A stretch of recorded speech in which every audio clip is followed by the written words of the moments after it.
Students, आपका स्वागत है एक फिर नई वीडियो में। आज हम करने जा रहे हैं क्या, कॉस्ट अकाउंटिंग आपका सेकंड पार्ट है। उससे पहले हमने कॉस्ट अकाउंटिंग की meaning, importance, advantage and disadvantage जो है वो आपके कंप्लीट कर लिए थे। आज हम क्या करने जा रहे हैं सर, आज हम करने जा रहे हैं टाइप ऑफ कॉस्टिंग। ठीक है, टाइप ऑफ कॉस्टिंग करेंगे, टेक्निक्स ऑफ कॉस्टिंग करेंगे एंड मेथड ऑफ कॉस्टिंग करेंगे। तीन टॉपिक जो है आज हम इस वीडियो में जो है वो कवर कर लेंगे। चलिए बिना किसी देरी के अपने स्टार्ट करते हैं वीडियो।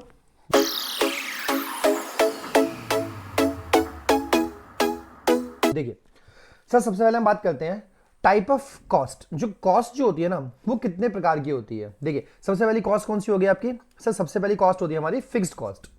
देखिए the cost that remains constant despite the change in the production process and project are referred to as fixed cost. देखिए सर, आप प्रोडक्शन चाहे कितना भी कीजिए, ये आपकी चेंज नहीं होती है, क्या रहती है आपकी फिक्स्ड रहती है। लेट सपोज आपने, हम बात करते हैं रेंट की, है ना।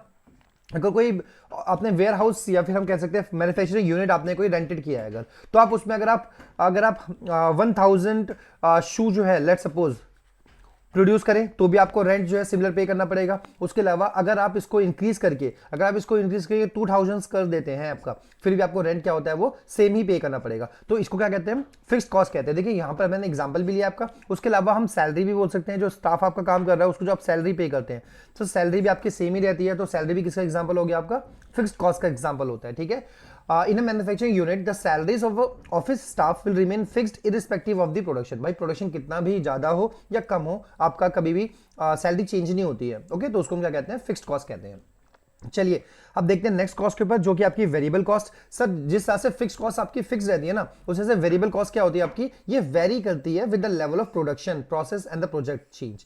जैसे जैसे आप प्रोडक्शन ज्यादा करते जाओगे तो आपकी ये कॉस्ट क्या होगी, वो इंक्रीज करती जाएगी। और अगर आप प्रोडक्शन नहीं करोगे तो ये क्या हो जाएगा आपका zero. At zero level of production ये वेरिएबल कॉस्ट कितनी होती है, जीरो होती है। एंड जैसे जैसे आपकी जो प्रोडक्शन इंक्रीज करेगा वैसे वैसे आपका वेरिएबल कॉस्ट भी क्या होती है सर, वो भी हमारी इंक्रीज करती है। For example raw material. Okay, raw material जो होता है ना हम यूज करते हैं, तो वो क्या होता है आपका सर, वो आपका वेरिएबल कॉस्ट होती है। देखिए for example in organization manufacturing a toy, हम टॉय का एग्जांपल लेते हैं। The material and the labour cost will be dependent on the production. देखिए अगर आप ज्यादा प्रोडक्शन करना चाहते हैं तो आपको ज्यादा मटेरियल रिक्वायर्ड होगी, एंड उसके साथ साथ आपको लेबर की जो रिक्वायरमेंट होती है वो भी क्या होगी, आपको ज्यादा होती है। तो हम कह सकते हैं वेरिएबल कॉस्ट क्या होगी आपकी, जो प्रोडक्शन के साथ चेंज होती है। नेक्स्ट देखिए अपॉर्चुनिटी कॉस्ट। सर देखिए अपॉर्चुनिटी कॉस्ट का मतलब क्या होता है, next best alternative foregone cost, next best cost.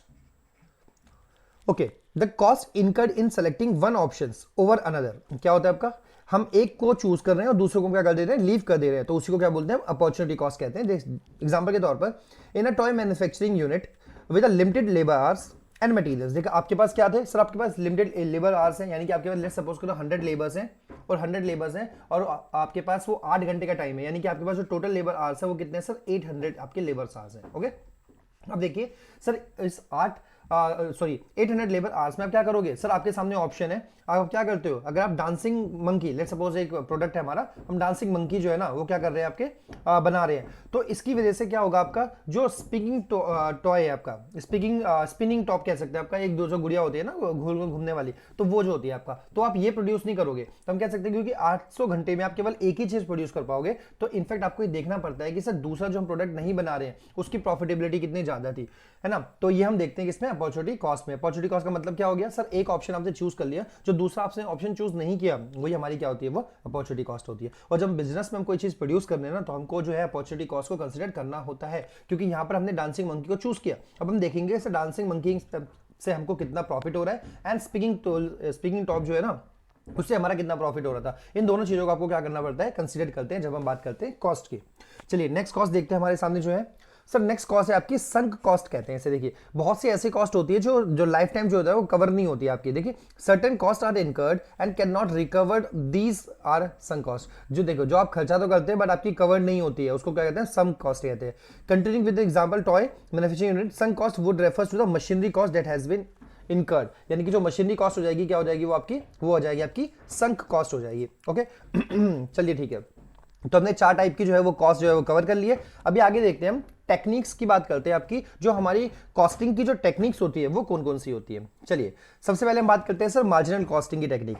चलिए देखिए सर, ये जो मार्जिनल टर्म है ना, ये टर्म जो होती है ना, ये मार्जिनल हमेशा आपको वन एडिशनल की बात करता है, एडिशनल की बात करता है। ओके। एडिशनल जो बात करता है आपका एडिशनल कॉस्ट हो जाएगी, इसका मीनिंग क्या हो जाएगा सर, एडिशनल कॉस्ट हो जाएगा आपका। देखिए as per this technique the management में decide the number of unit to be produce. सबसे पहले हमने क्या कर लिया, हमने डिसाइड कर लिया कि हम कितने यूनिट जो है प्रोड्यूस करना चाहते हैं। लेट सपोज हम डांसिंग मंकी के एग्जांपल लेते हैं, तो हमने ऑलरेडी 100 यूनिट जो है क्या कर लिया सर, अभी प्रोड्यूस कर लिया। ओके ठीक है।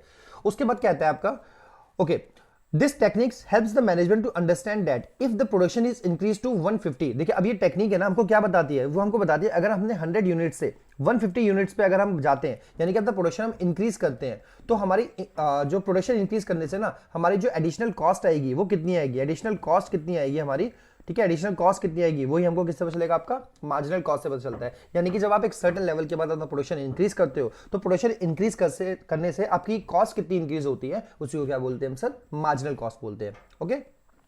और इस जब हम कॉस्ट की बात करते हैं ना, इसमें एक इंपॉर्टेंट चीज है कि कभी भी देखिए जब आपकी कॉस्ट इंक्रीज होगी ना, तो फिक्स्ड कॉस्ट तो आपकी हमेशा ही सेम रहेगी। तो कह सकते हैं फिक्स्ड कॉस्ट क्या रहेगी हमारी, वो हमेशा सेम रहेगी। तो ये बात किसकी करेगा, ये बात करेगा वेरिएबल कॉस्ट की, तो ध्यान रखिएगा।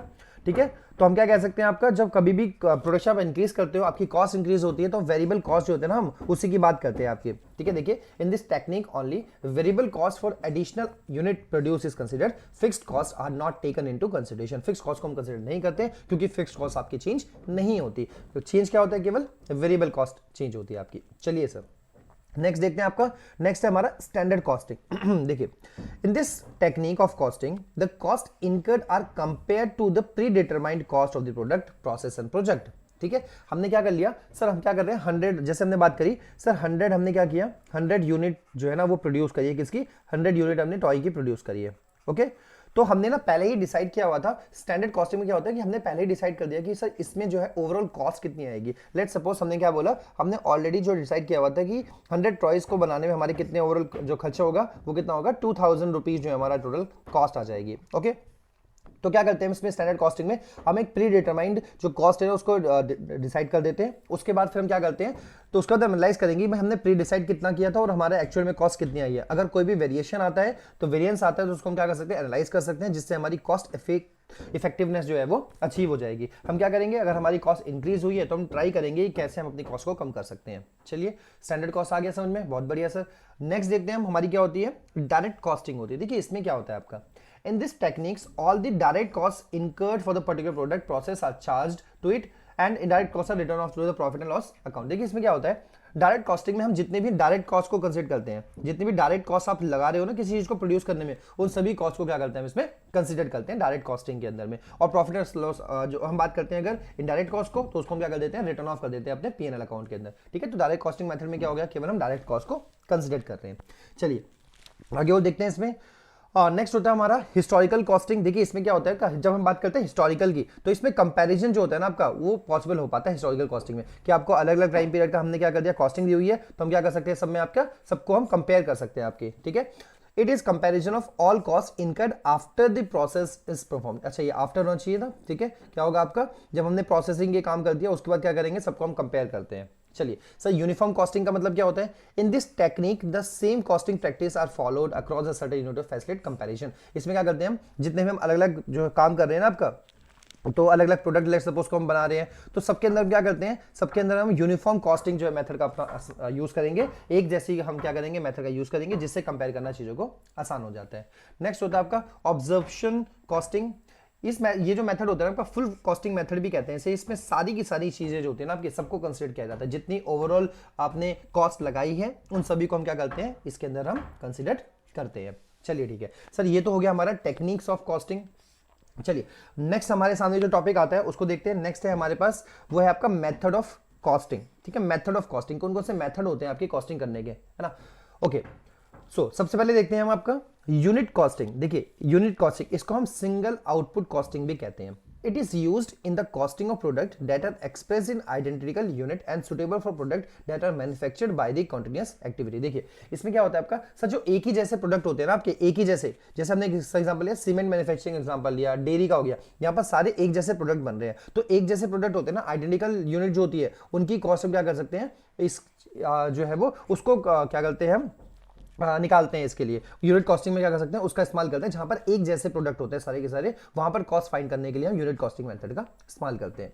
नेक्स्ट देखिए सर जॉब कॉस्टिंग, इसमें क्या होता है आपका, under this method the cost are certain for each work under the separately as each has its own specification and scope. देखिए क्या होता है सर जॉब कॉस्टिंग में ना, क्या होता है आपका, ये होता है आपका कस्टमर की रिक्वायरमेंट के अकॉर्डिंग, क्या होता है आपका कस्टमर की रिक्वायरमेंट के अकॉर्डिंग हम क्या करते हैं, इस पे काम करते हैं।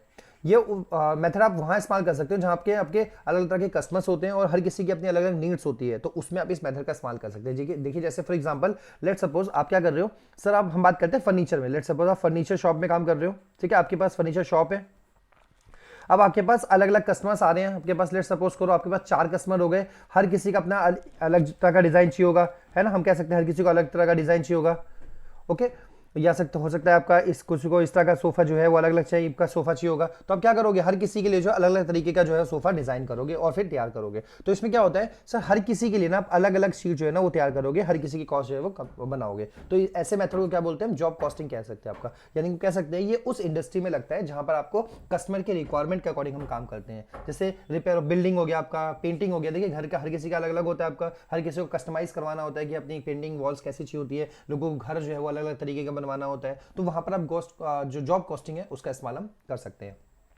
नेक्स्ट देखिए सर, नेक्स्ट होता है आपका कॉन्ट्रैक्ट कॉस्टिंग। देखिए ये जो मेथड होता है ना आपका, in this method costing is done for a job that involves a heavy expenditure and stretch over a long period of and across the different sites. देखिए क्या होता है आपका सर, जो बहुत ही लॉन्ग टर्म के होते हैं, जिसमें आपकी हैवी इन्वेस्टमेंट होती है आपकी, और हैवी इन्वेस्टमेंट होती है, इसमें हैवी एक्सपेंडिचर होता है इसके साथ साथ आपका, और काफी लंबे समय तक ये क्या होता है, ये काम चलता है, तो इसमें हम कॉन्ट्रैक्ट कॉस्टिंग का इस्तेमाल करते हैं आपका, ठीक है। जैसे इसमें हमने क्या कर दिया, कंस्ट्रक्शन ऑफ रोड हो गया, रोड का ठेका दिया हमने, ब्रिज का ठेका दिया, बिल्डिंग बनाने का ठेका दिया, क्योंकि इसमें पैसा बहुत लगता है और काफी लंबे समय तक होता है, और हम क्या करते हैं इसको किसी थर्ड पार्टी को क्या करते हैं, वो कॉन्ट्रैक्ट दे देते हैं, तो वहां पर आपका कॉन्ट्रैक्ट कॉस्टिंग जो है मेथड यूज होता है। चलिए ठीक है, आगे क्या करेंगे, आगे इन सभी मेथड को हम डिटेल में करेंगे, अभी केवल थ्योरी आपकी, बाकी जब न्यूमेरिकल्स आते हैं ना तो जॉब शीट तैयार करना और सारी चीजें हम आगे उसको करेंगे, अभी हम केवल थ्योरी जो है वो डिस्कस कर ले रहे हैं, जिससे कि आपको जब न्यूमेरिकल करने बैठे तो एटलीस्ट ये थ्योरी जो है आपको दिक्कत ना दे। चलिए ठीक है, नेक्स्ट चलते हैं हम बैच कॉस्टिंग। देखिए बैच कॉस्टिंग क्या होती है, ये मेथड वहां पर इस्तेमाल होता है जहां पर बैचेस में प्रोडक्शन होता है आपका, है ना, यानी कि सारे के सारे एक जैसे लो, सारे के सारे जैसे कि पैरासीटामोल की दवाई एक साथ बन गई है, उसके अलावा कफ सिरप जो है हो सकता है किसी चीज का एक साथ बन रहा होगा, तो जहां पर क्या कहते हैं, ये मेथड वहां पर इस्तेमाल होता है जहां पर units that are produce in batches that are uniform in nature and design, एक जैसा डिजाइन होगा और एक जैसा नेचर होगा, यूनिफॉर्म होगा एक जैसा, तो वहां पर आप बैच कॉस्टिंग का जो है यूज करते हैं।